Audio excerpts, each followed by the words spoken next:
नाही नाही, आता खूप काळोख असेल आणि अमावस्याही जवळ आली. नदीकाठी आपण उद्या सकाळी जाऊया. मला काळोखाचा फरक पडत नाही, मला खडा हवाय. आत्ता जाऊया चल. पण तुमच्याकडे आहेत ते मायावी शक्ती आता? कसल्या मायावी शक्ती? मॅडम प्लीज,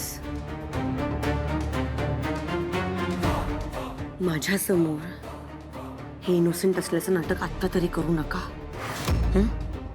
मला माहित आहे तुम्हाला तो खडा का हवाय.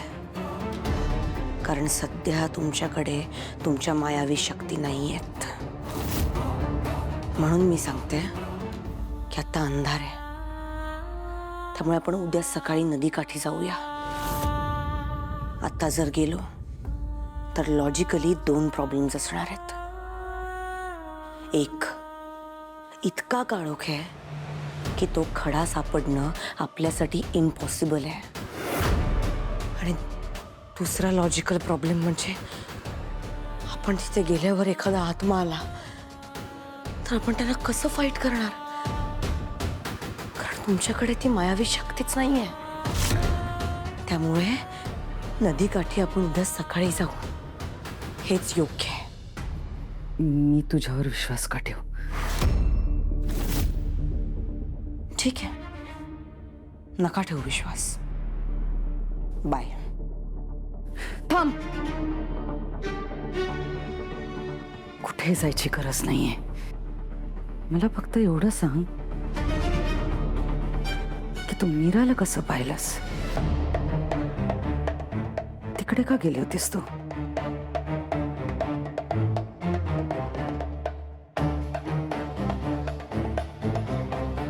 मोबदला हवाय ना माया?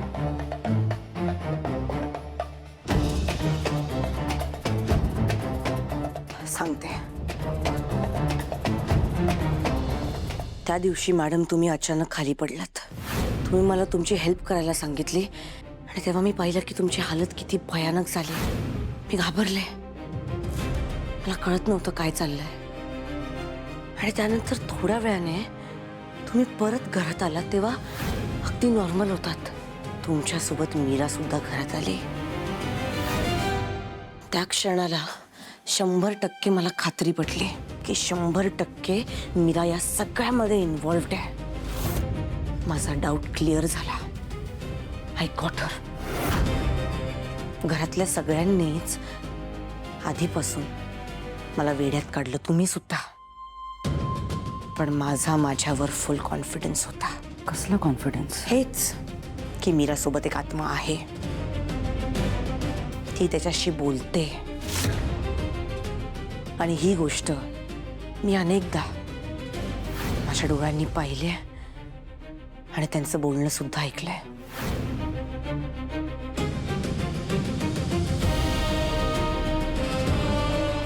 तुला त्या आत्म्याचा आवाज ऐकू आला?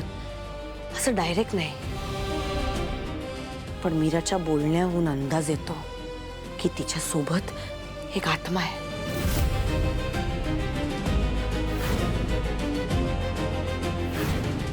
समहाव मला असं वाटतंय की हा तोच आत्मा आहे जो प्लॅनचेट करताना माझ्या समोर प्रकट झालेला.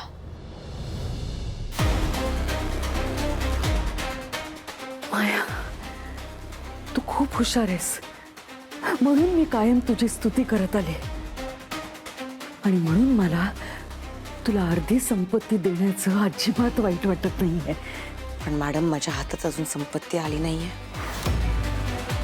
आय होप जेव्हा आपण तुमचं काम पूर्ण करू तेव्हा तुम्ही तुमचं प्रॉमिस पूर्ण कराल. मी तुला वचन देते माया, मी माझी अर्धी संपत्ती तुझ्या नावावर करेन. शब्द आहे माझा.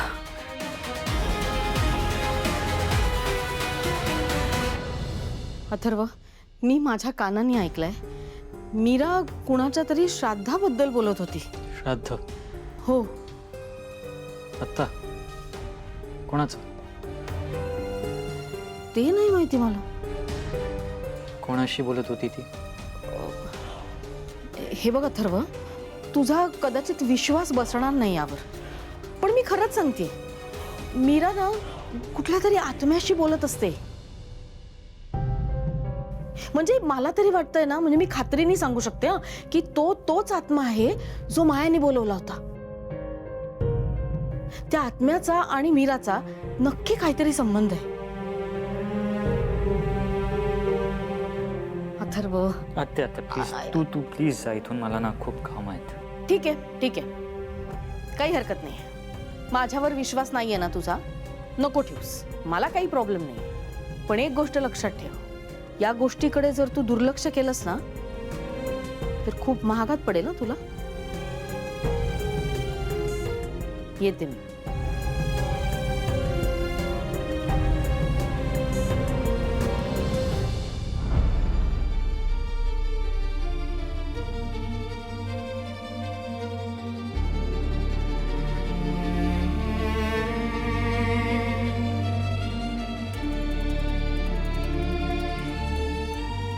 आत्या काय बोलत होत्या?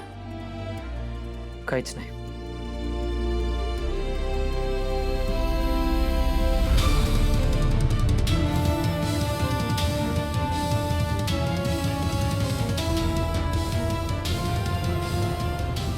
मला असं का वाटतंय की आत्या पूर्ण खोटं बोलत नाहीये. पण मी काय करू? मीराला काही विचारलं की तिला राग येतो. ती खोटं बोलते. कसं माहीत करून घेऊ की हिचं नक्की काय चाललंय?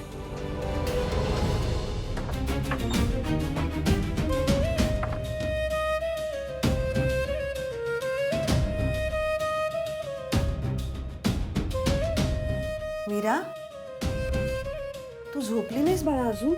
आई, मला झोप येत नाहीये ग. आई, उद्या तू मीराला कायमचं सोडून जाणार आहेस ना, म्हणून झोप येत नसेल तिला. आई, आई, आज तू मला झोपवशील का ग? अगदी अंगाई गीत गाऊन झोपवायचीस ना तसं. तू गेल्यानंतर मी आठवून अंगाई गीत गायचे आणि एकटीच झोपून जायचे. यानंतर तुझी अंगाई मला नाही ऐकायला मिळणार आहे. यानंतर तुझा हा हात माझ्या डोक्यावरून कधीच फिरणार नाही. आई, मी यानंतर लहान नाही होऊ शकणार परत.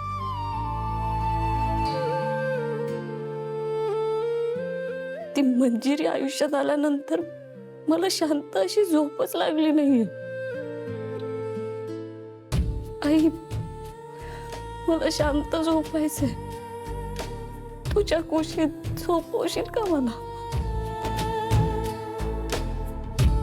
ये